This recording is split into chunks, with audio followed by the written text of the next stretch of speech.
जाओ, 15 दिन बेटा भूल जाओ कि दुनिया कहां से कहां जा रही है। अपना बेस्ट, तुमने साल भर यार मेहनत करी है यार, साल भर मेहनत करी है। ठीक है, 3 मई को भैया अपना पेपर है, 3 मई को। अब यहां पर कुछ लोग होंगे जो भाई साहब यहां का गैप बाकी है, स्टेथोस्कोप और तुम्हारी सफलता और तुम्हारे बीच में बस 15-20 दिन का गैप बाकी है। तो बस मुझे लगा कि भाई साहब एक बार मिलना जरूरी है, कुछ बातें बतानी जरूरी है। बहुत सारे लोग बहुत ज्यादा अलग अलग फीलिंग्स के साथ अभी जी रहे हैं, बहुत सारे लोग अलग अलग तरीके से सोच रहे हैं कि भाई कौन सी चीज क्या करेंगे। तो भाई देखो, अगर हम बात करें अपने पढ़ाई की, तो भाई अब गिन चुन के सिर्फ सफलता और तुम्हारे बीच में 2 हफ्ते का है, 2 वीक्स का गेम बचा हुआ है। क्योंकि भाई मई को काउंट मत करो कि भाई साहब मई को भी काउंट कर रहे हैं कि मई में भैया 1-2 कब निकल जाएगा पता भी नहीं चलेगा, तो मई को मत काउंट करो। तो अप्रैल में गिन चुन के 15 दिन बचे, 2 हफ्ते का हम गेम मान रहे। 2 वीक्स के अंदर करना क्या है, तो बार बार मैं बोलना चाह रहा हूं भाई साहब, सुनना क्या करना है हमें नेक्स्ट 2 वीक्स में। भाई पढ़ने का ठीक है, आप पढ़िए, खूब सारा पढ़िए। ठीक है, 3 मई को भैया अपना पेपर है, 3 मई को। अब यहां पर कुछ लोग होंगे जो भाई साहब यहां पर आप खड़े हो, आज मैं आपसे बात कर रहा हूं 15 अप्रैल को। अब यहां पर बार बार बोल रहा हूं कि भैया 15 अप्रैल 2026। सर यहां पर ना बहुत सारे लोगों के मन में अलग अलग टाइप के इमोशंस चल रहे होंगे, बहुत सारी चीजें अलग अलग टाइप की चीजें चल रही होंगी। ध्यान से देखना, अपने पास अलग अलग इमोशंस चल रहे हैं। कौन कौन से? कुछ लोग होंगे जो अलग कैटेगरी के हैं, कैटेगरी 1 है। सर ये है जो भाई साहब मतलब सही है, रिवीजन सही है, टेस्ट भी दे रहे हैं, कॉन्फिडेंस भी ठीक है, कोई दिक्कत नहीं है। और कैटेगरी 2 है जो भाई थोड़ा पैनिक मोड में चल रही है। सर पैनिक मोड ऑन है, पता ही नहीं चल रहा है, पैनिक मोड ऑन है। सर रिवीजन कभी कर रहे हैं तो कभी लग रहा है कि टेस्ट दे देते हैं, कभी लग रहा है कि सर नोट्स पलट लेते हैं। सर बहुत सारी चीजें एक साथ चल रही है। मैं तुम दोनों से कुछ बात बोलना चाहता हूं, जो लोग भी, अब मैं तुमसे बोल रहा हूं, जो तुम चाहे कैटेगरी 1 में हो चाहे कैटेगरी 2 में हो, तुम दोनों को करना क्या है भाई, थोड़ा सा। अब मैं क्योंकि अब फ्राइडे को मिलूंगा एक बार और उसके बाद हमारा सफर मतलब टिल योर सिलेक्शन अब कंप्लीट होगा। ठीक है, मैंने चैप्टर वाइज रिवीजन पहले करा दिया है। भाई साहब जो कैटेगरी 1 वाले हैं, तुम्हें सिर्फ और सिर्फ क्या करना है, अब यहां पर कंट्रोल करो। कंट्रोल किस चीज पे? तो भैया नेगेटिव मार्किंग पे तुम कंट्रोल करो। कंट्रोल किस चीज पे करो? तुम नेगेटिव मार्किंग पे कंट्रोल करो। नेगेटिव मार्क्स जितना कंट्रोल कर सकते हो कर लो, फालतू का ज्ञान मत लो, फालतू के ज्ञान को अवॉइड करो। तुम्हारे लिए बस बेटा एक ही टिप्स है कि फालतू का ज्ञान जो दे रहा होगा कि भैया ये वाला टेस्ट सीरीज वो वाला टेस्ट सीरीज, भाई मत जाओ। तुम अच्छी कैटेगरी में बैठे हुए हो, तुम्हारा सब कुछ चल रहा है सही से, तो फालतू ज्ञान को अवॉइड करो जितना हो जाए।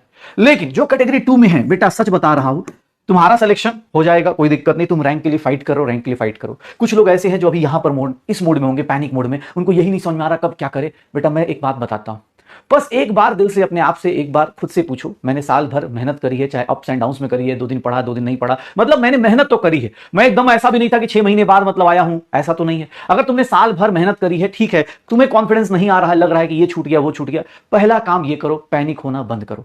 फर्स्ट टाइम आप सीधे पहली बात एक होता ना कि थोड़ा सा मैच्योर डिसीजन लो कि यार मुझे ना पहले एक लिस्ट बनानी है, पहले मुझे अपना शेड्यूल फाइंड करना है कि मैं कब से कब क्या करने वाला हूं।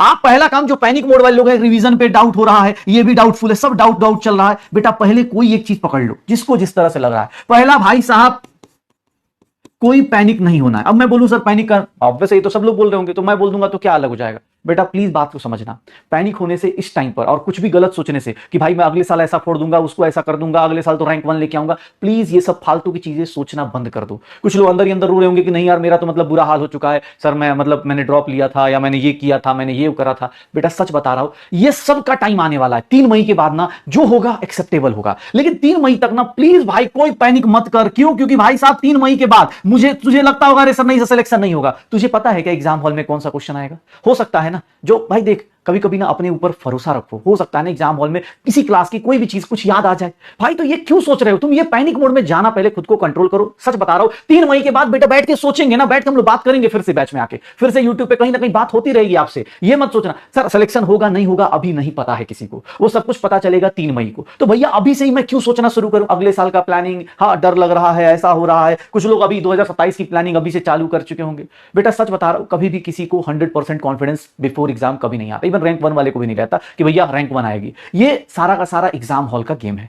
प्लीज जितना हो सके मैं कह रहा हूं कि भाई साहब पहले तो पैनिक होना बंद करो। दूसरा सर, अपनी जो बेस्ट स्ट्रेटजी हो सकती है, बेस्ट स्ट्रेटजी, अब किसी की भैया रिवीजन में लैग है तो रिवीजन खत्म करो। मैं कह रहा हूं 100 चैप्टर है तो 100 में 100 नहीं हो रहे तो 80 तो करो, 60 तो करो, 70 तो करो। हो सकता है ना भाई, मान लो हो सकता है कि कोई बड़ा चैप्टर से एक ही क्वेश्चन आ रहा है तो उसको मैं अभी अवॉइड कर सकता हूं, छोटे चैप्टर्स को जल्दी कर लो। तो प्लीज ट्राई करो, ठीक है, प्लीज ट्राई करो। कोई भी अगर ऐसा है जो अपनी बेस्ट स्ट्रेटजी लगा सकता है, चाहे वो रिवीजन का हो, चाहे वो कोई बोले सर मैंने टेस्ट नहीं दिया, बेटा अब तुमको टेस्ट देने का मन कर रहा है, टेस्ट दो। टेस्ट के मार्क्स मत देखो, तुम ये सोचो कि मैं कहां गलत कर रहा हूं। प्लीज बेटा ट्राई करो, अपनी बेस्ट स्ट्रेटजी जो भी हो तुम्हारे दिमाग में, और तुम खुद से जानते हो कि तुम्हें कौन सी चीज कहां पर करनी है। मैं नहीं बोल सकता कि तुम मॉडर्न फिजिक्स पढ़ो, कि तुम थर्मोडायनेमिक्स पढ़ो, कि बॉटनी पढ़ो, कि जूलॉजी पढ़ो, वो तुम्हें ज्यादा अच्छे से पता है। बहुत सारे लोग हैं जिनको बॉटनी अच्छी आती होगी, जूलॉजी अच्छी आती होगी, किसी का फिजिक्स में डूबा है, किसी का केमिस्ट्री डूबा है। प्लीज अपना अपना बेस्ट स्ट्रेटजी बनाओ।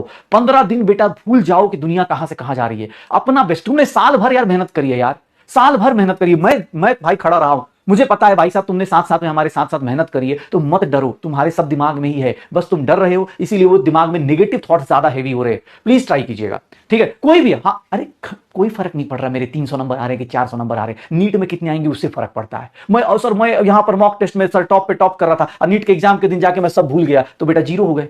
उल्टा भी हो सकता है, इसीलिए बोल रहा हूं। यहां पर भी बोला कि भाई आप कंट्रोल करो, फालतू ज्ञान बंद करो, ठीक है। कोई भी फालतू का इधर उधर नहीं जाना। आपको भी बोल रहा हूं, प्लीज बेटा पैनिक मत करो, अपनी बेस्ट स्ट्रेटजी बनाओ, क्योंकि सब कुछ डिसाइड हो जाएगा, सब कुछ डिसाइड हो जाएगा 3 मई को।